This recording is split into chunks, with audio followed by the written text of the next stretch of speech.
ఆదికాండము 50వ అధ్యాయము, పాత నిబంధన. ఒక అరగంట సేపు దేవుని వాక్యాన్ని వింటాం. ఆదికాండం 50వ అధ్యాయం 22వ వచనం నుంచి 25వ వచనం వరకు చదువుకుంటాం.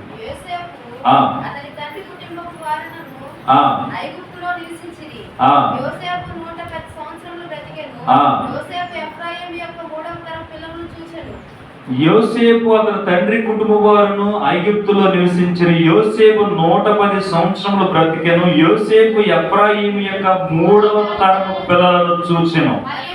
మరియు మనష్షే కుమారుడు మాకీయునకు కుమారులు పుట్టి యోసేపు ఒడిలో ఉంచబడిరి.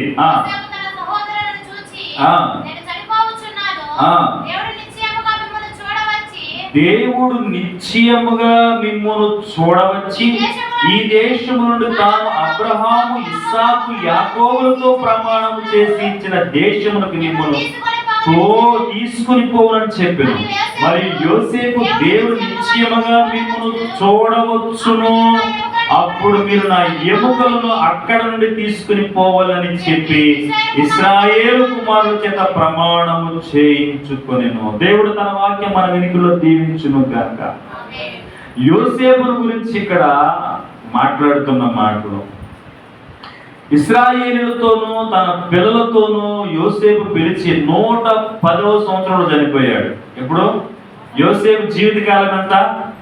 110 సంవత్సరాలు. ఈ 110 సంవత్సరాల చివరి టైంలో నిజంగా ఒక మనిషిలోంచి ఎప్పుడు అబద్ధము లేని మాటలు బయటకు వస్తాయి అంటే చచ్చిపోయేటప్పుడు. చెప్పండి, ఇక దానిలో కపటం ఉండదు, మోసం ఉండదు, అబద్ధాలు ఉండదు. ఎందుకంటే చనిపోయే టైం వచ్చింది. అవసాన కాలమందు ప్రతి మనిషి నిజమే చెప్తాడు. ఇప్పుడు యోసేపు కూడా తన 110వ సంవత్సరంలో చనిపోయే ముందుగా ఏం చెప్తున్నాడంటే, యోసేపు తన పిల్లలను ఎఫ్రాయిము మనష్షే యొక్క పిల్లల 3వ తరమును చూచెను. ఎంత తరాలు చూశాడండి? 3 తరాలు చూశాడంట యోసేపు. చూచెను అని చెప్తూ అక్కడ చెప్తున్నమాట ప్రియులారా 27వ వచనం, మరియు యోసేపు దేవుడు నిశ్చయముగా మిమ్మును చూడవచ్చును. ఓ ఇశ్రాయేలులారా, నా కుమారులారా, నా మనవళ్ళారా, నీకు చెప్తున్న ఒక సందేశం ఏంటంటే, మిమ్మును దేవుడు చూడవచ్చును. దేవుడు మనను చూస్తాడు అనేది మనం ఎప్పుడు గమనించాలి ప్రియులారా. మనను దేవుడు చూచే దేవుడు. మనకున్న దేవుని యొక్క పేరులో ఒక గొప్ప పేరు ఏంటంటే, ఆయన మనలను చూచే దేవుడు. దేవునికి స్తోత్రం. మన ప్రార్థనలు వినే దేవుడు, మన యందు లక్ష్యం ఉంచే దేవుడు, మనను ప్రేమించే దేవుడు. ఇవన్నీ ఆయన గుణలక్షణాలే. కానీ ఈ రోజున మనం చెప్పుకుంటున్న మాట ఏంటంటే, ఆయన తన ప్రజలైన మనలను చూచుచున్న దేవుడు. ఆయన చూస్తున్నప్పుడు మన స్థితిగతి అంతా ఆయనకి తెలుసు. చూసే దేవుడు ఊరకుంటాడా? మనం ఒక వ్యక్తి బాధలో ఉండడం చూసినప్పుడు ఊరకుంటామా? కనీసం ఒక మాట అయినా మాట్లాడతాం. అయ్యో, చెప్పండి ఏమంటారు తర్వాత? పాపం అనరే? అయ్యో పాపం. మనం అదేమాట అయ్యో పాపం, అయ్యయ్యో అని అర్థం కంటే వాళ్ళ దగ్గరికి వెళ్ళి వాళ్ళు పరామర్శించడం చాలా క్రైస్తవ లక్షణం. అందుకే మీకు ఎప్పుడు చెప్తున్నా, నువ్వు 2 గంటల సేపు ఒక వ్యక్తి గురించి ప్రార్థన చేయడం కంటే ఆ వ్యక్తి అవసరత ఏంటో తెలుసుకుని నీకు చేతనైతే అవసరాల గురించి వెళ్ళి కొద్ది సహాయం చేసి వస్తే నువ్వు ప్రార్థన చేసినాకంటే ఎక్కువే. దేవుని స్తోత్రం. నువ్వెందుకు చేస్తున్నావు? వాళ్ళ అవసరం తీర్చయ్యా, తీర్చయ్యా, తీర్చయ్యా, తీర్చయ్యా, తీర్చయ్యా, వాళ్ళని కాపాడయ్యా. కాబట్టి వాళ్ళు ప్రార్థన చేసేట వాళ్ళ గురించి అసలు మనమే దాన్ని చేస్తే తప్పేంటి? ప్రార్థన కంటే ఎక్కువ అది. ప్రార్థించే పెదవుల కన్నా సహాయం చేసే చేతులే మిన్న గొప్పవే. పెదవులు కాదు దేవుడికి కావాల్సింది, చేతులు కావాలి, సహాయం చేసేవారు కావాలి. ఎవరు వెళతారు ఈ ప్రజల యొద్దకి అని దేవుడు ఆలోచిస్తున్నప్పుడు, నేను వెళ్తాను ప్రభు అని ఒక వ్యక్తి లేచాడు. ఎవరు వెళతారు ఇశ్రాయేలు దగ్గరికి అంటే నేను వెళతానయ్యా. ఈరోజు దేవుడికి మాటలు చెప్పేవారు కాదు, కావలసిన ఎవరంటే పనులు చేసేవారు కావాలి.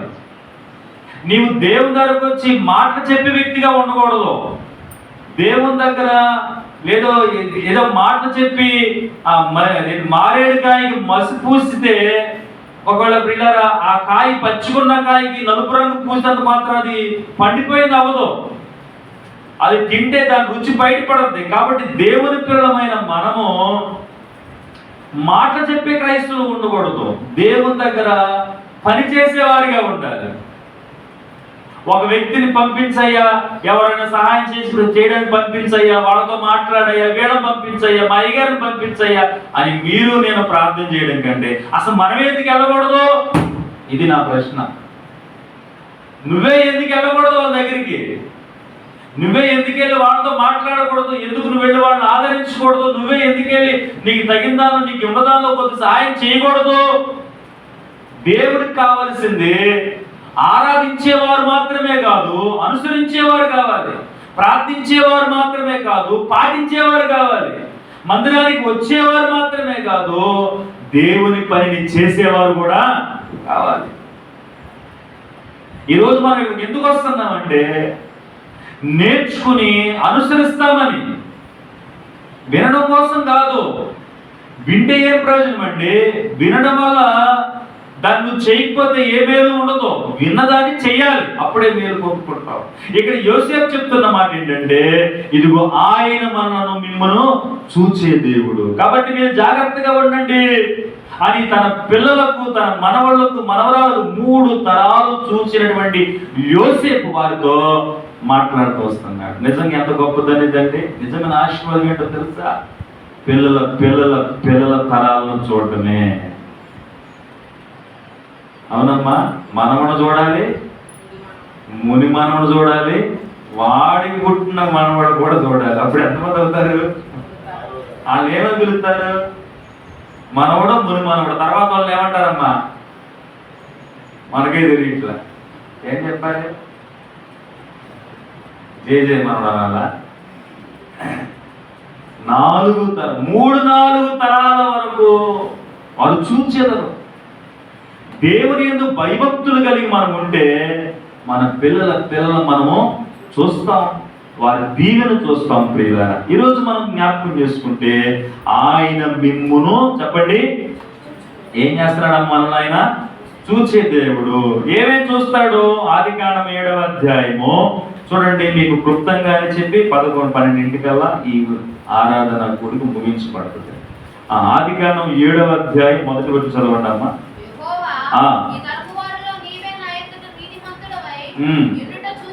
ఆగండి. నీతిమంతుడవై ఉండుట నేను ఏం చూశాడమ్మా నోవాహులో?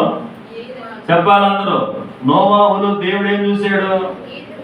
నీతిమంతుడై ఉండడు చూశాడంట. ఈ తరం వారందరిలో నోవాహులో దేవుడు ఏం చూశాడు? నీతిని చూశాడు.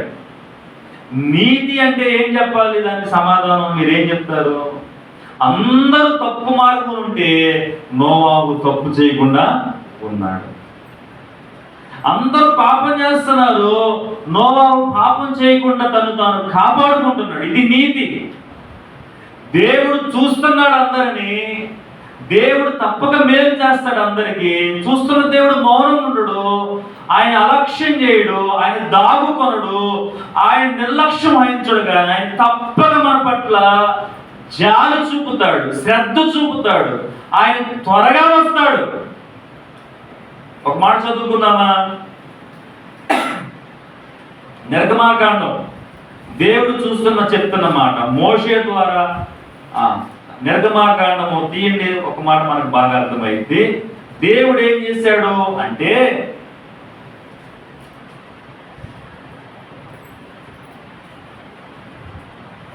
నిర్గమాకాండం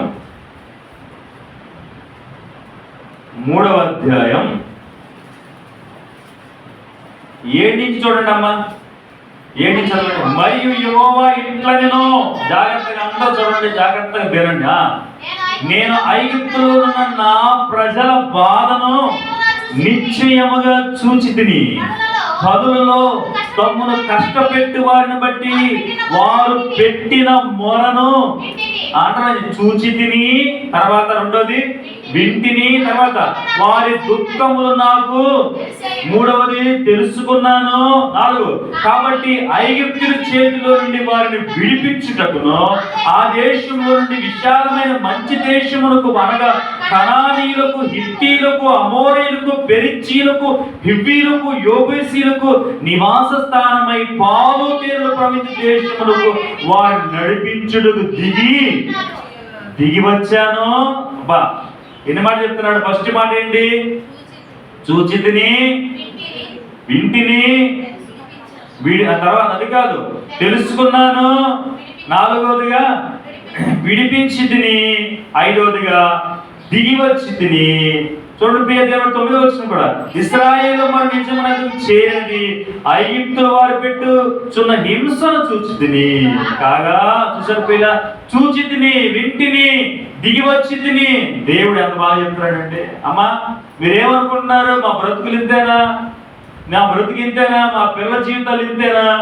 నేను చెప్తున్న మాట దైవజనుకు ఒక మాట ఏంటంటే, నీ పరిస్థితుల్లో నువ్వు దేవుని పాదాలు పట్టుకోవడం నేర్చుకుంటే, దేవుని దగ్గర రావడం నేర్చుకుంటే, దేవుడు అసమానమైన కార్యాలు చేస్తాడు. అద్భుతాలు చేయగల దేవుడు ఆయన. సముద్రాన్ని పాయ చేసిన వాడు మన జీవితంలో ఉన్న కష్టాలు చిన్న చిన్న తీరేనండి. అయితే మనము ఆ భారంలో దేవుని దగ్గర రావట్లా. అందుకే మన చిన్న సమస్యలు కూడా దేవుడు తీయలేకపోతున్నాడు. ఆయన అంటున్నాడు, విన్నాను, చూశాను, వారి దగ్గర వారి బాధను తెలుసుకున్నాను, వారి బాధకు దిగి వచ్చాను, వారిని విడిపించాను. ఎన్ని మాటలండి! దేవుడు వారి హింసను చూశాను, వారి కష్టాలను చూశాను.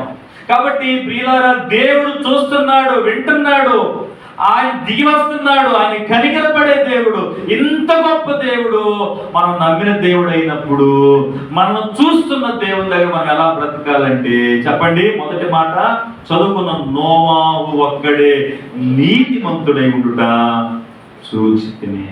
దేవుడు మనల్ని చూచి మన బాధలోంచి విడిపించాలి అంటే, మన బాధ తెలుసుకోవాలి అంటే, మన మొర వినాలి అంటే, నువ్వు నేను ఈరోజు ఎలాగ మారాలి అంటే నీతిమంతులుగా మారాలి. దేవునికి స్తోత్రం. నీతిమంతులుగా అంటే ఏంటి? పాప మార్గములో నుండి మంచి మార్గంలోకి రావడమే నీతి. ఆ నోవహు దినాల్లో జరుగుతున్న విషయాలు తెలుసుగా మీకు మత్తయి సువార్తలో రాయబడింది. లోతు దినముల్లో జరిగినట్లుగా నోవహు దినాల్లో జరుగుతున్నట్లుగా ఇదిగో దేవుడు రాకడ దినాల్లో జరుగుతాయంట. దేవుడు రాకడ దినాల్లో మీరు అనవచ్చు, అయ్యా రాకడ రాకడ రాకడ ఎప్పుడు యేసయ్య వస్తాడు, ఈ లోకం అంతమైపోద్ది, పరలోకం వెళ్ళిపోతాం, ఈ లోకం కొట్టుకుపోద్ది, కాలిపోద్ది అంటున్నారు. ఎప్పటి నుంచి ఊదర పడుతున్నారు, బోదర చేస్తున్నారు, బోర్లు ఊపుతున్నారు. ఎప్పుడంటే బైబిల్ చెప్తున్న సత్యం బాగా గమనించండి. లోతు దినాల్లో ప్రజలు ఎలాగైతే బ్రతికారో అంత్య దినాల్లో అలా బ్రతుకుతారు. నోవహు దినాల్లో ప్రజలు దేవుడిని మరచి ఎలా బ్రతికారో అంత్య దినాలు అలా జరుగుతుందంట. నిజంగా ఇప్పుడు జరుగుతుందా లేదా? ఏం జరిగినాయి అక్కడ? నోవహు దినాల్లో అందరూ దారి తప్పి చెడు మార్గాలు వెతుకుతున్నారు. వాయి లేదు, వరస లేదు, తింటున్నారు, తాగుతున్నారు, పెళ్లి చేసుకుంటున్నారు, ఇల్లు కట్టుకుంటున్నారు, ఇష్టానుసారంగా బ్రతుకుతున్నారు. అటువంటి దినాల్లో దేవుడు ఉగ్రతొచ్చి జలప్రళయం వచ్చి అందరిని నాశనం చేసినప్పుడు ఒక్క నోవాహు ఆ మార్గం లేకపోవడం చూచిన దేవుడు అతని కొరకు భూమిని భద్రపరిచి ఉంచాడు. దేవునికి స్తోత్రం. అందరూ నాశనం అయ్యారండి.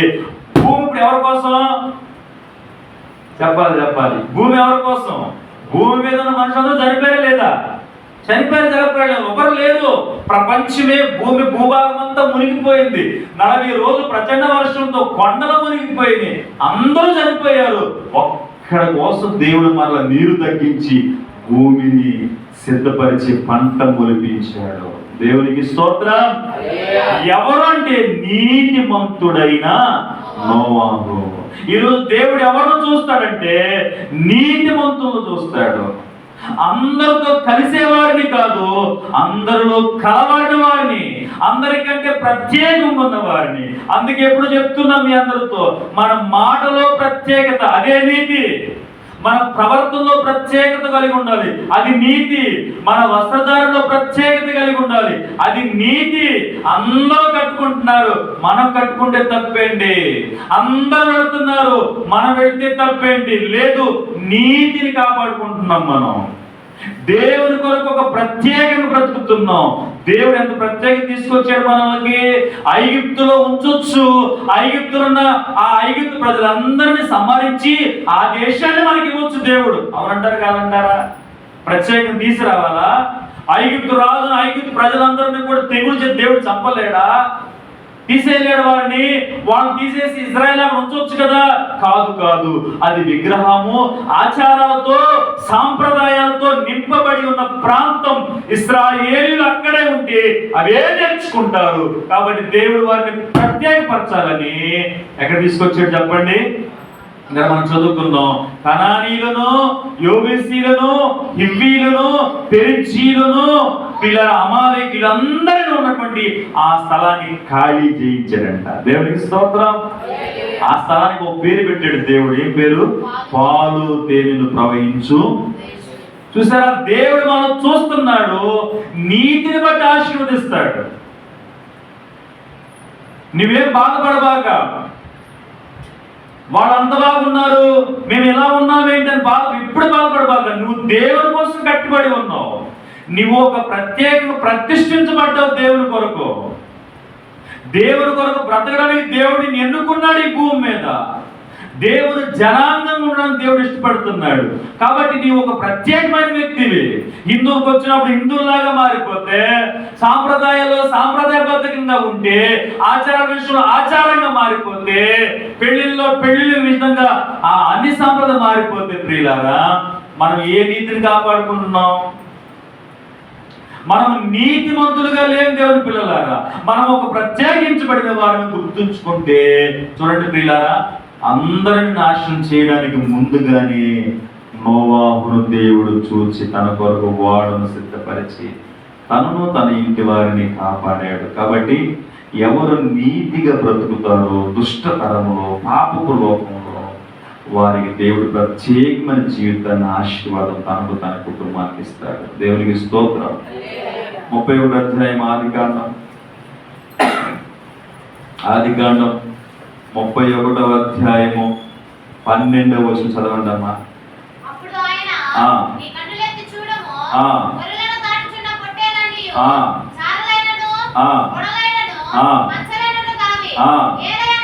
ఏదైనా లాభాలు నీకు చేయించిన యావత్తును. దేవునికి స్తోత్రం. ఎవరు చెప్తున్నారు ఈ మాట? దేవుడు యాకోబుతో చెప్తున్నాడు. ఎవరితోనమ్మా? మొదటి మాట ఎవరితో చెప్పాడు దేవుడు? చెప్పాలి మాట. దేవుడు ఎవరు చూశాడు? మొదటిగా నోవాహును చూశాడు. అని యోసేపు గురించి మొదటిగా విన్నాం అన్నమాట. ఆయన చూచే దేవుడిని టైటిల్ పెట్టుకున్నాం. తర్వాత దేవుడు ఎవరిని చూశాడు?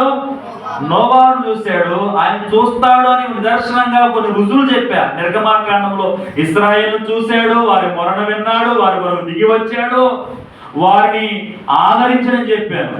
రెండవదిగా ఇప్పుడు ఎవరిని చూస్తున్నాడంటే దేవుడు యాకోబును చూస్తున్నాడు. ఎవరినమ్మా?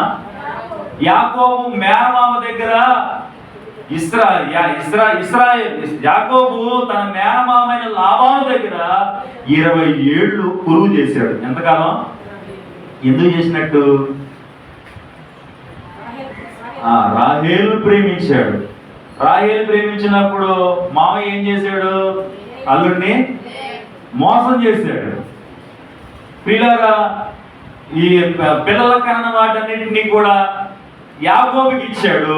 పిల్లలకనే వాటన్నింటినీ లాభం నా కోసం ప్రత్యేకపరుచుకున్నాడు. అక్కడ మోసం చేశాడు. కాబట్టి దేవుడే చెప్తున్నాడంటే, యాకోబును దేవుడు దర్శించిన తర్వాత, యాకోబుతో దేవుడు దర్శనం చూపించి మాట్లాడిన తర్వాత, నేను దీవించబోతున్నాను. యాకోబు ఒక మాట ఇచ్చేసాడు దేవుడితో. దేవా, నువ్వెవరు అంటే, నేను నీ పితరుల దేవుడు అని యాకోబుతో చెప్పినప్పుడు, నీవు దేవుడు అయితే కనుక నేను వెళ్ళి ప్రతి స్థలంలో నన్ను దీవించాలి. నన్ను కాపాడాలి, తినడానికి తిండి, కట్టుకోవడానికి వస్త్రము, సంతోషించడానికి మంచి ఆహారము నీవు నా పిల్లలకి ఇస్తే నువ్వు నాకు దేవుడుగా ఉంటావు. దేవునికి స్తోత్రం. యాకోబు ఇచ్చిన మాట దేవుడికి. అలాగని ఇప్పుడు మనం ఆ మాట ఏమవసరంలా. అంటే యాకోబు తెలియజేసాడే మొత్తానికి, నన్ను కాపాడితే, నాకు తినడానికి తిండిస్తే, కట్టుకోవడానికి బట్టలు ఇస్తే, చేతులు డబ్బులు ఇస్తే నువ్వు నాకు దేవుడు ఉంటావు, అప్పుడు నేను నిన్ను ఆరాధిస్తాను, అప్పుడు నేను నాకు ఇచ్చిన ప్రతిదానంలో దేవుడు నీకు దశ భాగము ఇస్తానని చెప్పి యాకోబు అక్కడ మొక్కుబడి చేస్తున్నాడు. అది కాదు, దేవుడు ఇచ్చిన ఇవ్వకపోయినా నువ్వు దేవుని పిల్లలుగా నడవాల్సిందే భూమి మీద, అంతే. ఆయన ఇచ్చేవాడు, తీసుకునేవాడు. చెట్టు పెట్టిన యజమానికి చెట్టు ఎప్పుడు ఉంచాలో తీసేయాలని తెలుసు, ఏ కాయ కోసుకోవాలని తెలుసు. నీ జీవితం ఆయన పెట్టిన భిక్ష, మనందరి జీవితాలు ఆయనకి తెలుసు, ఏ సమయంలో ఏది ఇవ్వాలో ఏది తీసుకోవాలో. అలాంటప్పుడు ఆయన ఇస్తాడు, తీసుకుంటాడు. మనం ఎవరు ప్రశ్నించడానికి? అసలు మనకే హక్కు ఉంది? ఎంతకాలం ఉంచు, ఇంకొంతకాలం ఉంచు, ఇప్పుడేనా ఇంత అన్యాయస్తులు అని చెప్పడానికి మనకు అధికారం ఉందండి? ఎంత ధైర్యం మనకి? తెగిస్తున్నాం దేవుడి దగ్గర ఒక్కొక్కసారి ఆయన దగ్గర మాట్లాడడానికి. భయపడాలి దేవుని పెట్టలాగా. యాకోబు మోసపోతున్నాడు తన మేనమామ చేతిలో. చూసారా? అంటే దేవుడు తన పిల్లలైన వారు కష్టాలు పడుతుంటే, బాధలు పడుతుంటే, ఆర్థికంగా నష్టపోతున్నాడు. ఇక్కడ 20 సంవత్సరాలు చేసిన యాకోబు కొలువు ఇంత ఆస్తి కూడా సంపాదించలేకపోయాడు. ఏంటన్నారమ్మా? 20 సంవత్సరాలు తన మేనమామ దగ్గర కష్టపడుతుంటే, ఎండకెండాడు, వానకు తడిసాడు, పిల్లల అయినా కానీ యాకోబు జీవితంలో ఈ ఆశీర్వాదము లేదు. ఆ మాట కూడా చెప్తున్నాడు, చూడండి ఆ మాట. 31 అధ్యాయంలో చూడండి ఆ మాట. 38 నుంచి చదువు చూడండి. 38 నుంచి యాకోబు అంటున్న మాట, ఈ 20 ఏండ్లు నేను నీ యొద్ద ఉంటిని, నీ గొర్రెలనైనను మేకలనైను ఈడ్చుకుపోలేదు, నీ మంద పొట్టేలను నేను తినలేదు, దుష్ట మృగముల చేత చేర్చబడిన దానిని నీ యొద్దకు తేగ ఆ నష్టం నేనే పెట్టుకుంటుని, పగటి యందు దొంగిలించబడిన దానినేమి, రాత్రి యందు దొంగిలించబడిన దానినేమి నీ యొద్ద నా యొద్ద పుచ్చుకుంటివి. నేను ఎలాగుంటిని, పగటి ఎండకును రాత్రి మంచుకును నేను క్షీణించిపోతే, నిద్ర నా కళ్ళకు దూరమాయను. ఇది వరకు నీ ఇంట్లో 20 ఏళ్ళు ఉంటుంది, నీ ఇద్దరు కుమార్తెల నిమిత్తం 14 ఏళ్ళు, నీ మంద నిమిత్తం 6 ఏళ్ళు నీకు కొలువు చేసిన, ఆయనను నీవు నా జీతం 10 మారులు. అబ్బబ్బో, ఎంత నష్టపోయాడంటే యాకోబు. మొత్తం ఎన్ని సంవత్సరాలు తెలుసా? 46 సంవత్సరాలు ఉన్నాడు తన మేనమామ దగ్గర. ఎంతకాలమ్మా? ఇది వరకు 20 ఏళ్ళు, నీ పిల్లల కొరకు 20 ఏళ్ళు, ఇప్పుడు ఈ కొలువు 6 ఏళ్ళు. ఇన్ని సంవత్సరాలు యాకోబు తన మేనమామ దగ్గర పనిచేస్తుంటే 10 మారు జీతం మార్చాడంట. ఇంత నష్టం కూడా ఒకడే దొంగలించి తీసుకుపోయినా ఆ నష్టాన్ని యాకోబే కట్టాడు మేనమామకి. ఇంత నమ్మకంగా ఉంటే లాభాను తనకు నష్టం కలిగించాడు. ఈరోజు మీరు అనుకోవచ్చు, ఎంతగా చేస్తాను, ఎంతగా ప్రేమించిన వాళ్ళను నష్టపరిచాడు, వాళ్ళు నాకు కీడు చేశారు, మోసం చేశారని బాధపడుతున్నానేమో. నువ్వు నీతి మంతుడుగా ఉంటే అక్కడ చెప్పిన మాట యాకోబు అంటున్నాడు,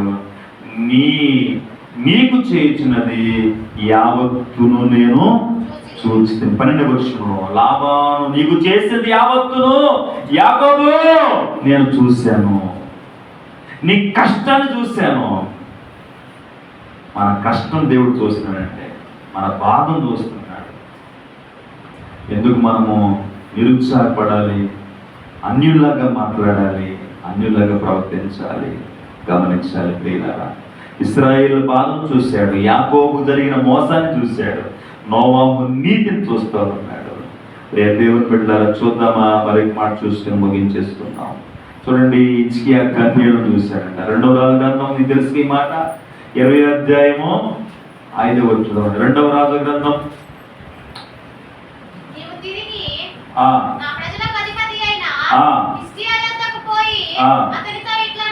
అతనితో ఇట్లనుము, నీ పితరులకు దావీదునకు దేవుడైన యెహోవా ఏమనగా, ఆగండి, అక్కడ ఏం చూశాడు దేవుడు? మన కన్నీళ్ళు ఎవరు చూస్తారు? మన నీతిగా జీవించేది ఎవరు కనబడాలి? నీ నీతి ఎవరు కనిపించాలో తెలుసా? దేవుడికి కనబడాలి. మన ప్రత్యేకత దేవుడు చూస్తున్నాడు, మనుషులు చూస్తే చూడకపోతే. నువ్వు నష్టపోయావు, నువ్వు ఆర్థికంగా ఇబ్బంది పడుతున్నావు, నువ్వు కష్టాన్ని అనుభవించలేకపోతున్నావు, ఎవరు చూస్తున్నారు నిన్ను? నువ్వు చెరలో ఉన్నావు, బాధలో ఉన్నావు, కట్లతో ఉన్నావు, నువ్వు మొరపెట్టావు, ఎవరు చూస్తున్నారు నిన్ను నన్ను? ఆయన చూసి విడిపిస్తాడు. ఇక్కడ చెప్తున్నమాట, హిజ్కియా నీవు కన్నీళ్లు విడిచుట దేవుడు చూచాడు. దేవుని దగ్గర కన్నీరు కార్చి మనం ఎంతకాలైంది. అందుకే మనం దేవుడు చూడట్లా. తుత్తు ప్రార్థన, పై ప్రార్థన. మీకు ఒకసారి చెప్పా, మనం ప్రార్థన చేస్తే ఖచ్చితంగా కన్నీరు చుక్కైనా కార్చాలి హృదయపూర్వకం. అది నిజమైన ప్రార్థన, దుఃఖంతో చేసే ప్రార్థన. ఖచ్చితంగా ఒక కన్నీరైనా కార్చాలి, కన్నీటి బొట్టైన నేల కార్చాలి. అది దుఃఖపడితేనే వచ్చింది తప్ప మామూలుగా రానే రాదు. నువ్వు దుఃఖపడుతున్నావంటే పశ్చాత్తాపం నీలో కలిగింది. నువ్వు పశ్చాత్తాపడుతున్నావంటే ఆ ప్రార్థన ఖచ్చితంగా దేవుడు అసలు ఏ ఆటంకం లేదు, విన్నట్లే దేవుడు, అంతే, సందేహమే లేదు దానిలో. మన కన్నీరు నునులు తడవాలండి ప్రార్థన చేసినప్పుడు. లోపల దుఃఖం రావాలి. ఎందుకు నీకు దుఃఖం రావట్లా? నీ బాధ చూసి నీకు దుఃఖం రావట్లేదా? అసలు దేవుడు చూసి అయినా కనికరం కలగట్లేదా? హిజ్కియా మరణకరమైన రోగం వచ్చినప్పుడు మంచం మీద కూర్చుని గోడ తట్టు తిరిగి, అంటే దిగలేడు, మంచం దిగలేడు, రోగం వచ్చింది, మంచం తట్టు తిరిగి ఏం చేశాడు? కన్నీరు కార్చాడు. నువ్వు దేవుడి దగ్గరకు వచ్చినప్పుడు దేవుడు ఏం చూస్తాడంటే నీ శ్రమను చూస్తాడు, నీ నీతిని చూస్తాడు, నీ కష్టాన్ని చూస్తాడు, నువ్వు ఎక్కడ మోసపోతానో చూస్తాడు. అంతేకాదు నీ కన్నీటిని దేవుడు చూస్తాడు. పైగా ఒక మాట చెప్పబడింది, మనం కార్చిన కన్నీళ్ళన్నీ కూడా దేవుడు ఒక సీసాలో దాచి ఉంచుతాడంట. దేవునికి స్తోత్రం. మనకు అవే ప్రతిఫలాలు. ఈ భూమి మీద విలువని తీసుకురమ్మని దేవదూతలు భూమి మీదకి పంపించిన ఒక కథ ఇది. ఎంతో నిజమో తెలియదు కానీ, ఒక రకమైన దూతలేమో బంగారం తీసుకెళ్ళినాయి అంట దేవుడి దగ్గరికి, ఇంకొన్ని దూతలేమో వజ్రాలు తీసుకెళ్ళినాయి అంట, ఇంకొన్ని దూతలేమో అందమైన మనుషులు తీసుకెళ్ళినాయి అంట. దేవుడు వాటన్ని నేను రిజెక్ట్ చేశాను. ఇవి కాదు. ఒక దూత వచ్చి అప్పుడే కన్నీరు కార్చి ప్రార్థన చేస్తున్న ఒక తల్లి కన్నీళ్ళు చేతులు గుప్పెట్లు బట్టి అలాగే పైకి తీసుకెళ్తాడు. దేవుడు ఆనందపడ్డాడు. దేవుడు చూసేది, మెచ్చుకునేది ఏంటంటే హృదయపూర్వకంగా మనం కార్చే కన్నీరానికి ఇష్టం. దేవునికి స్తోత్రం. నువ్వు బాధలో ఉన్నావా, నువ్వు కన్నీరు కార్చు, ఆ ప్రార్థన అసలు దేవుడు ఎంత త్వరగా సమాధానం ఇస్తాడు ఆ ప్రార్థనకి. ఈరోజు నేర్చుకున్నాం మాట ప్రియులారా.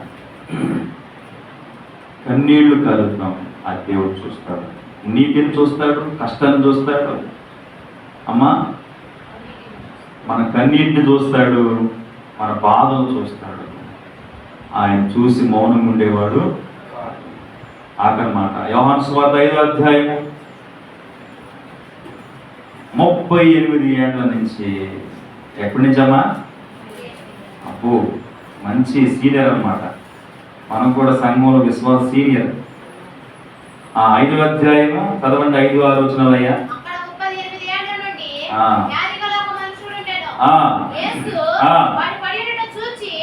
ఆగండి, ఆడు పడియుండుట. ఎప్పటి నుంచి అయ్యా? ఎప్పటి నుంచి అయ్యా? సీనియరా కాదా? 38 ఏళ్ల నుంచి అక్కడ ఉన్నాడు, కోనేడు దగ్గర. బెతెస్దా అనే స్వస్థత పడే కోనేడు దగ్గర అక్కడే ఉన్నాడు. కానీ వాడికి ఏం లేదు, స్వస్థత. దేవుడు ఎవరు చూశాడు? 38 ఏళ్ల నుంచి అదే స్థితిలో పడి ఉన్న ఆ వ్యక్తిని చూచి, అక్కడ రాయబడిన మాట, చూసి ఏమైంది దానికి? వాడు బహుకాలము నుండి ఆ స్థితిలో ఉన్నాడు ఎరిగి స్వస్థపడబోతున్నావా అని వాణ్ణి చూచిన దేవుడు కనికరపడ్డాడు. ఈ రోజున ప్రియులారా, నువ్వు ఎన్ని సంవత్సరాల నుంచి ఒక బాధతో ఉన్నావు, ఒక వేదనతో ఉన్నావు, అది నీ పిల్లల, నీ జీవితమా, నీ ఆరోగ్యమా, నీ ఆర్థిక ఇబ్బందులా, ఏ స్థితిలో తెలియదు, కానీ ఈరోజు ప్రభు చెప్తున్న మాట, ఆయన నీ స్థితిని చూచే దేవుడు, ఆ స్థితిలోంచి మనల్ని విడిపించే దేవుడు. దేవుని స్తోత్రం. అక్కడ చెప్తున్న సమాధానం ఏంటంటే, అందుకు వాడు పిల్లరా ఆయన వెంటనే పరిగెత్తుకుని లేచి పరిగెత్తాడంటే వెంటనే వెళ్ళాడు, స్వస్థపరచబడ్డాడు. దేవుడు చూచి మౌనం ఉండేవాడు కాదు. కాబట్టి ఇస్తున్నది ప్రియ దేవుని బిడ్డలారా, ఈ ఉదయకాల సమయంలో ఈ మాటలు మనం జ్ఞాపకం చేసుకోవాలి. నువ్వెవరివో దేవుడికి తెలుసు అమ్మా. నీ బయట తెలుసు, నీ స్థితి తెలుసు, నీ భక్తి తెలుసు, నీ ప్రార్థన తెలుసు, నీ ఆత్మీయ లోతు తెలుసు. ఆత్మీయంగా ఉన్నావో, ఆచారంగా ఉన్నావో కూడా దేవుడికి తెలుసు. యథార్థంగా ఉన్నావో, అబద్ధికుడుగా ఉన్నావో కూడా దేవుడికి తెలుసు. దేవుడు కొరకు నువ్వు చేసేది కష్టమైన, బాధ అయినా, పరిచర్య అయినా, అది ధనరూపమైన, అది నువ్వు పాడే పాట అయినా కానివ్వండి, దేవుడు చూస్తాడు. చేసే కష్టాన్ని చూస్తాడు. ఒక గిన్నెడు చన్నీళ్ళు ఇచ్చి వాడికి ఏం చేస్తాడంటే దేవుడు, చెప్పండి అమ్మా, ఎన్ని నీళ్ళు? గిన్నెడు చన్నీళ్ళు ఇచ్చేవాడు వాడు ప్రతిఫలం పొందుకుంటాడంట. నీళ్ళకే దేవుడు ప్రతిఫలం ఇచ్చేస్తానంటాడు. గిన్నెడు కాదు, బిన్నెడు ఎత్త తీసుకోమని చెప్పండి. ఉదాహరణ చెప్పాడు, గిన్నెడు నీళ్ళు ఇచ్చేవాడు దాని ప్రతిఫలం పొందుకుంటాడు.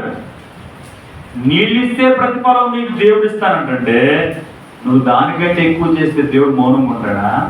ఊరకే ఉంటాడా? పరిశీలన చేసుకొని ప్రభు దగ్గర నేను చూస్తున్నాడని భయంతో బ్రతుకుతూ, ఎన్ని విషయాలు చెప్పాను ముగించుకుందాం. 4. 1 నీతిని చూస్తాడు, 2 కష్టాన్ని చూస్తాడు, 3 మన కన్నీళ్లు చూస్తున్నాడు, 4 మన స్థితిగతులను, మన స్థితులను చూస్తే దేవుడు.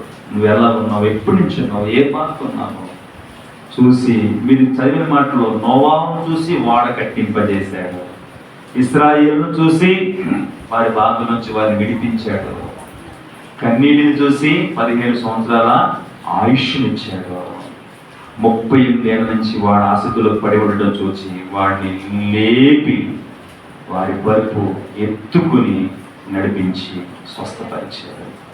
ఈ రోజున ఆయన దృష్టిలో మనం పడాలి, ఆయన మనం చూడాలి, చూసే విధంగా మనం ప్రభు సన్నిధిలో ప్రార్థన చేయాలి. చేద్దాం, మేలు పొందుకుందాం. ఇట్టి వాక్యం మనందరి జీవితంలో దేవుడు నెరవేర్చును కాక. ఆమేన్. ప్రార్థన చేసుకుందాం.